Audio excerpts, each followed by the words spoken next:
Hello everyone, this is Music Mukbang. I'm Zoe, and today we are talking to Braden Bales. Braden Bales. Hello guys, how's it going? It's good to see you. Backstage before your Chicago show. Yes. As you can hear, it's jumping. I don't know if you can hear we might be able to, but it's kind of interesting because it's like open.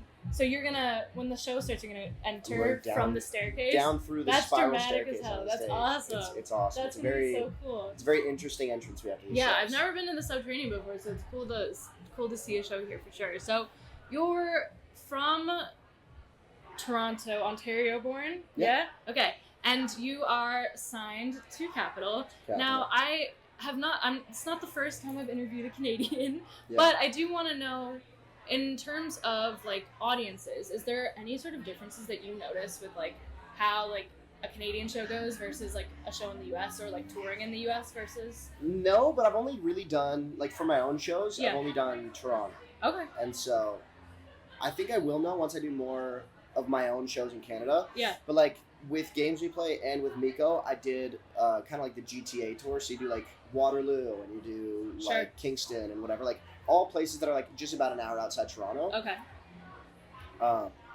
Those felt pretty much the same. Yeah. But those are never, like, huge sold-out shows. Those are, like, small Canadian B-market. Like, really, there's not many people at those shows. Okay. Not notice a difference, but I did notice the Toronto crowd was ridiculously loud and super fun. That's awesome. That's so So that is the only, but that's also my hometown, so I don't know if that's like unfair for them. Sure. Well, I hope the crowd tonight is absolutely insane. I hope so as well. Everyone's stoked. So you have a pretty notable and prolific social media journey. People that I've interviewed in the past, they either hate social media or they love it. And before we started the show, you were working on your TikTok for the evening. What is your opinion about social media and, like, being an artist? I think that's a great question. It's a very broad answer. I think it's great, and I think it lets you get your point across. It lets you figure out who you are and communicate the depth of your personality to people. I think it's a fantastic way for artists to build an audience and get more people to hear their music. Mm-hmm.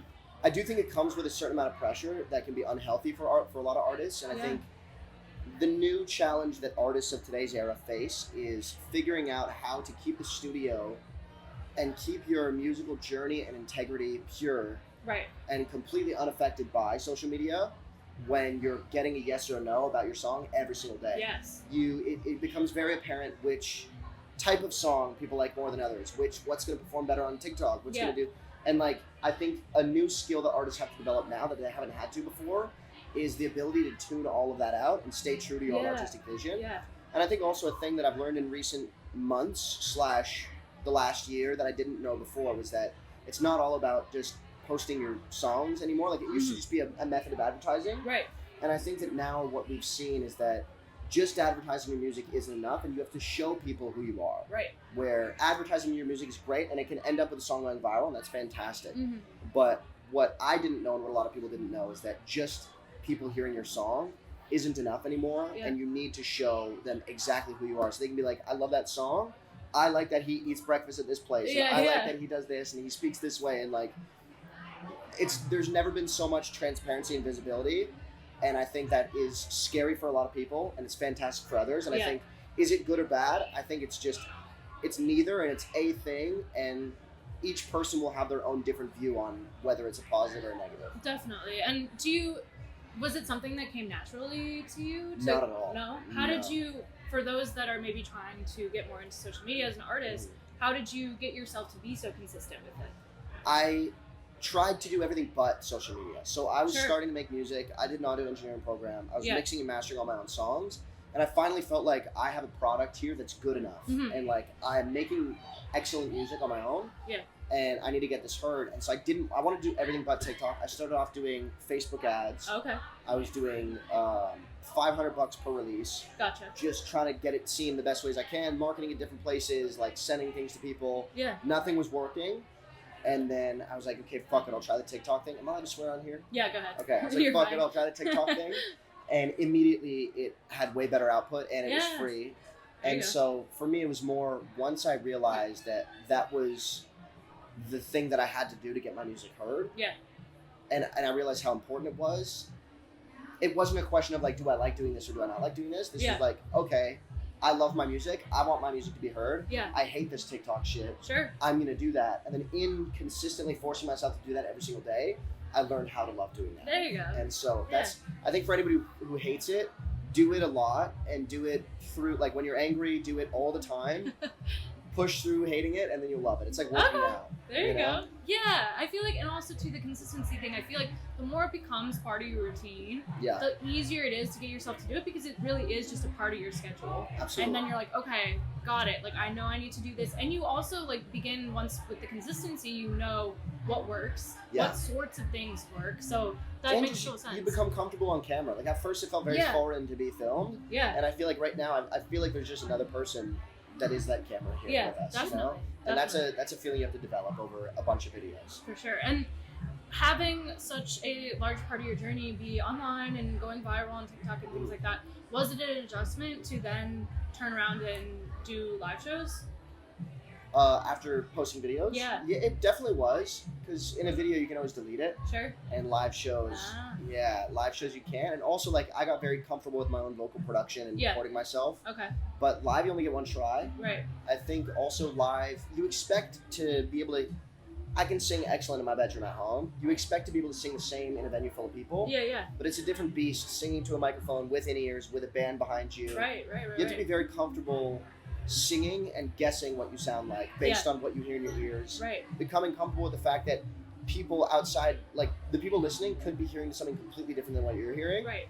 And figuring out how to just focus on the emotion and not get distracted by the hundreds of people looking at you in the face while you're doing this thing. Definitely. It's so different, and I think the only way to get good at doing live shows is just by doing live shows. Keep doing it. It's the same thing as TikTok. And no, for sure. And was there? Did you grow up playing music live at all, or? Not live, no. But I grew up like in the house. I'm the youngest of 4 kids. Okay. And my mom played piano, and so we were all kind of fiddling with instruments as we grew up, like singing Ed Sheeran covers and Passenger covers. Right. So outside of that, not really. Okay. Yeah. Was there anything in particular that you, like, as soon as you started performing live, you're like, okay, wait, like, I need to work on this, or like movement. Okay. Yeah, movement. Yeah. I felt instantly I was very stiff. My mom's a Zumba instructor, or she was. She's not anymore, but she did that for a while. Mm-hmm. And after performing for the first time live, I was like, okay, I'm very stiff. Yeah. Like, Mom, you got to teach me how to move these hips. I need to learn how to dance. Like, I don't need to be like a full-on Zumba dancer, but I need to be loose. I need to feel comfortable moving my body to music. Yeah.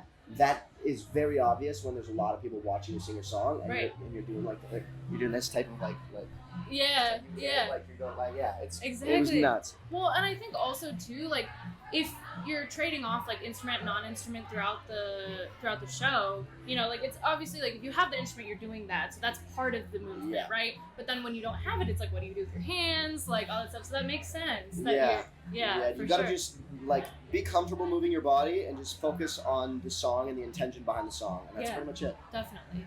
Now, when you were kind of on this beginnings of your music career, was there anything like a specific turning point or any event that happened where you kind of said to yourself, okay, cool, like, this is gonna be my job, I know that this is gonna work? Yes, and it was when I got to Nashville. So in 2022 I lived in my car in LA for a month. Okay. Because I was interning at a studio in Toronto. Right. And I was making, like, after that I was making music and I was still interning, and I just felt like in Toronto shit wasn't happening for music. Right. And everybody making music the way I was in LA. Yeah. Or Nashville. And so I booked a trip to work with a lot of people. And so I went to LA first, and I did a bunch of sessions and all that, and that led me to Nashville. Mm-hmm. And while I was in Nashville, I saw that there was a lot of people who were songwriters and artists, and on these trips I was writing, I was producing for other people, I was writing and producing for myself, doing sessions for myself, everything. And I kind of looked at it and I saw that there was so many people in that scene that were getting by. Yeah. That I felt like I was collaborating really well with. Yeah. And I felt like I belonged in that community, and there was a certain moment that I was like, regardless of if my artist career works out, I know that I can either be a producer or a writer, because I knew so many people were only a producer, or only a writer, or only an artist, and I was like, I had a really big sense of peace when I did that, where I was like, whatever I need to do, I will work hard. All these people that I look up to are all doing this, and we're all in my shoes at one time. Right. I think this is possible. And right after I finally saw that like it is possible to make a living making music was when I wrote Chronically Cautious, which was about like I'm beginning to question how much I want this. It was like that song was about the feeling that I just stopped feeling of like, oh holy shit, everything's fucked up right now. Yeah. And that's what I think a lot of people don't know about that song. Yeah. But Nashville's a great place, isn't it? It is. I feel like I outgrew it in a way. Okay. And so I moved to LA. Yeah. But Nashville was definitely great for a time. Okay, and how long have you been in LA for? Since October of last year. Okay, and do you feel like LA's it's probably a lot easier too with like your label and everything. Yeah, that's all easier. I feel like there's more pop people out there. Okay. The community's bigger. I like that LA is a bigger pond. Sure. And so it's like it takes a lot of pressure off when the people that are above you are so far above you that it's like a different thing. I feel like there's no ceiling. It seems like there's a ceiling in Nashville. I think that there's people actively pushing that ceiling. Right. But like Sabrina Carpenter isn't living in Nashville. Right. You know? Exactly. So I don't know if there's a direct ceiling or if there's something about Nashville that is that ceiling, but I feel like the biggest pop stars are in LA. Yeah. And so it's a lot more comforting to feel like you're never that important in LA. Okay. And that feels good. good. You can kind of just blend in when you want to. And in Nashville, like the pop scene is somewhat limited, and so it's easier to feel like there's more eyes on you in a weird way. Yeah, no, I get that for sure. Yeah, I feel like I could throw a rock and find an artist my size now. Yeah. You know? All right, that makes sense for sure. So I noticed that there was a magazine article that compared you to Benson Boone. When you hear that, does it make you want to keep the mustache? Does it? What are your thoughts on the comparison? It makes me want to shave a mustache. I'm honored. Like I think Benson Boone's great, but I did have my mustache before I think his thing blew up. And, and so you had it first. I feel like I had it first. I could be wrong in that, but I do feel like I had my mustache and I was like, this is cool. And then that song blew up, and then like all of a sudden we went from two different people who have mustaches to now like I'm the Walmart version of him. And that part I fucking hate. But I like the comparison. I think he's great. His voice is fantastic, but he's just like ridiculously way more famous than I am, and so I don't love it anymore. Yeah, but it's I don't tricky. know. I feel like he'll probably shave his at some point. And then you'll be back on different planets. Then I'll be back. Yeah, I'll have an uncontested mustache. But I do get that comparison a lot. There was actually a kid at the show 2 days ago in Columbus. Yeah. Who came and his mom was like, "Oh, it's his birthday," and I was like talking to him like. Yeah. I really identified with him because he was there like with his older sister and his mom, like he was 4 kids. So we're chatting. I was like loving it. I was like, "Whoa, well, like, what's your favorite song?" And he goes, "Beautiful Things." I was like, "Oh fuck!" Like, you're like, oh, yeah. In my head, I'm buddy. like doing the math. I'm like, okay, his mom told him he's going to a Benson Boone concert. He's too young to know that I'm not Benson Boone. This is probably what happened here. And so I was like, "Thanks so much, man. Well, I hope you enjoy this." She's like, I just kept it going. I was like, I can't be mad at this kid. Yeah. Oh but my gosh. It was tough for sure. Have you had any crazy fan encounters since you've been on tour, or? Yes, but it was this past year in April, I was in Club Data in Texas. Okay. And this person came up to me as I was like 10 minutes before I go on stage. Yeah. And she goes, "What's up? Like, I write your songs." I'm like, "What are you talking about?" "I write my songs." And she's like with somebody else. Yeah. And she goes, "No, like it's me. I wrote all of your songs. Like I send them to him. He sends them to you. Like I've written all of your music." And I was like, "No, like no, you haven't." I was getting angry. I was like, "No, you haven't. I write all my music. Right. You didn't write any of this. I write them. Like, yes, I have co-writers, but I'm in the room with them. Like, you didn't write this song." And she's like looking like, let's say you're her friend. She's looking at me like, yeah, okay, you write your own songs. Like talking as if I'm dumb, and it like really rattled me. And I was like, you're completely out of line. Like, I write all this, and you don't. And I was thinking in my head. At the time, I was doing my opener set, and my set was I'd tell them the story of the song and then sing the song. Sure. And I was worried I'd tell the story, and she'd be like, "No, like, that's not true, I wrote this." So I was freaking out.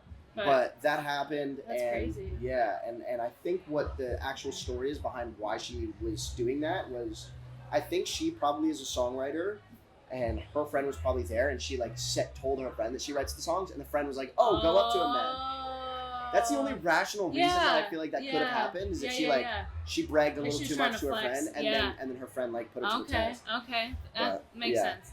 So with chronically cautious, oftentimes like when people have a song that gets so big like that, they find it challenging to remember the emotions, that make them write the song in the first place, and especially when you're performing it night after night. How do you keep the relationship with your songs fresh? How do you keep it as emotion packed as when you first started performing? I think whenever I'm performing, I just try and sing the song like it's my first time hearing it. Yeah. And it's obviously harder with Chronically Cautious, and I would say my relationship with that song outside of performing is rough. Like, yeah. I don't like to hear that song when I'm like in public, or if my friend plays it on the phone. I don't like that typically. Okay. And that's less because of the song, and that's more of the circumstances around that song. Right. There's a lot of things that I wish I did differently in that time with the momentum that song had, and just like different moves I could have made, many different choices that could have been made with the success of that song. Yeah. And so for that reason, my relationship with that song is less good. When I'm performing it live, it's very hard to think of all those external things when there's a crowd of people singing it to you and you're singing the song. Like, it doesn't bother me ever live, but I will say outside of doing it live, my relationship with my music can definitely get corrupted. Mm-hmm. And I don't think that ever spoils it. If anything, it fuels more songwriting, because I think all my songwriting is fueled through kind of trials and like turmoil and stuff like that. Yeah. But I don't know if there's a way to just keep a healthy relationship with something forever, you know? Right. I think I just kind of take it how it is, and I always end up loving them again at some point, so I never think about it too deeply. Right, for sure. And could you describe the difference, or maybe if there's any pressure of like layering your songs for a live audience versus in the studio?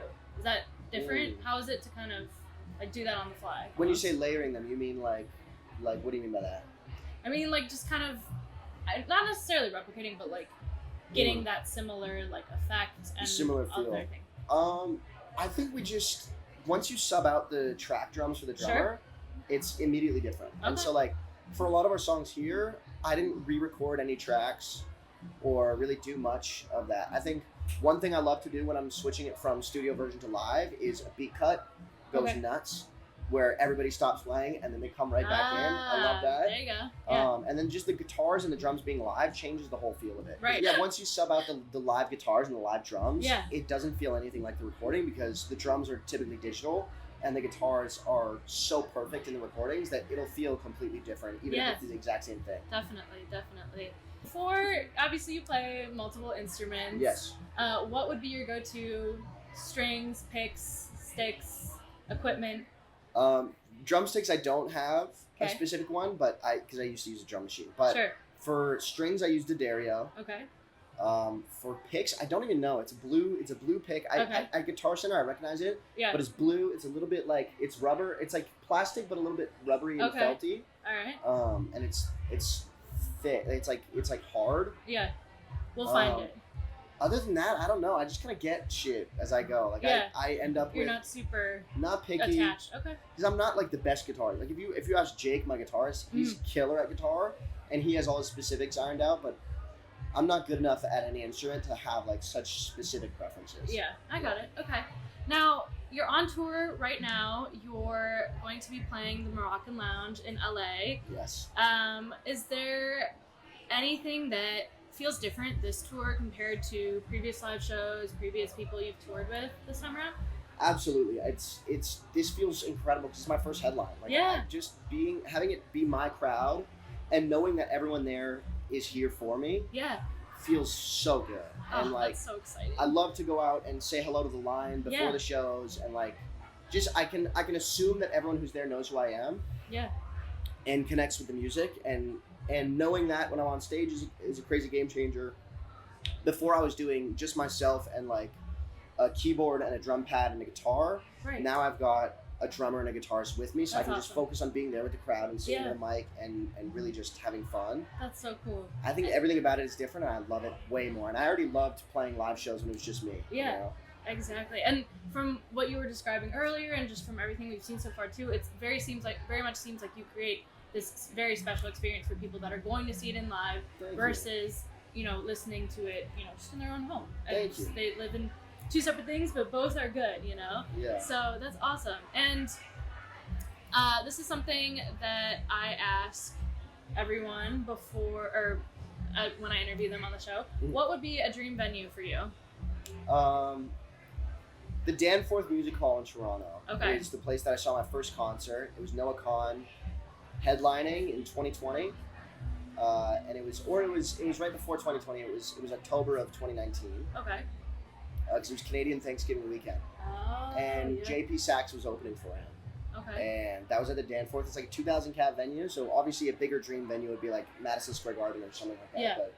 But just I think bass, like if I can headline the Danforth and sell it out, I think that will feel like I made it, and that will be the minimum of like this is my dream that I've fully seen through, and anything on top of that is like a bonus. But I think to me, I don't want to give it some sort of finish line feeling, but that's a moment that I will be like, I won't be able to argue with myself once I get to that stage that I've accomplished something really big.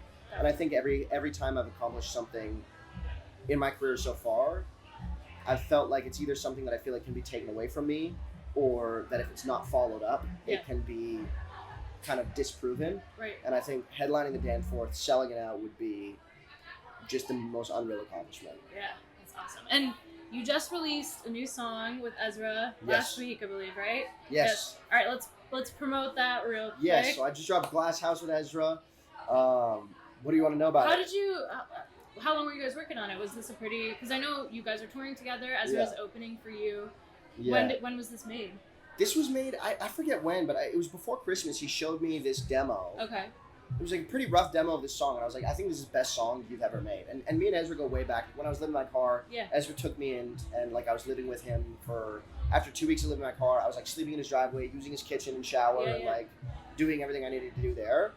And for people who may not know, Ezra was one of the first people that we interviewed on Music Mukbang, so very much a full circle moment here as well, too. Love it. So, yeah. I love it. But yeah, so he showed me this song before Christmas, and I was like, I think this is hands down the best song you've ever made, in my opinion.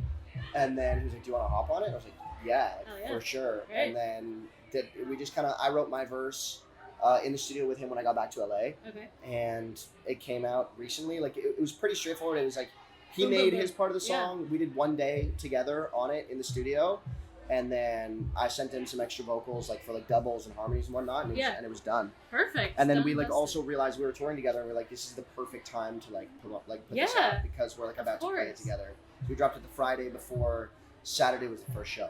Awesome. And is there any other releases coming up that you want people to know? This will probably come out in like a week or two, so. I've got a release that I haven't announced yet. Okay. But, Subtitle, the third song off the EP, is coming out on Friday. All right. So I'm gonna announce it on Monday. It's like probably the shortest runway I've given my songs. All right. But I got kind of tired of promoting songs too long before they come out, and so this one will be a pretty quick turnaround. I'm gonna post it tomorrow for the first time. That's so exciting. It's gonna be a lot of fun. Awesome. I look forward to hearing it. Thank you. Thank you so much for being on Music for having Mukbang. me. I'm Zoe. This is Braden Bales. Good luck tonight. You're Thank gonna you so kill it. much. I'm so excited to see the show. Thank you. Thank you so Sounds good. much.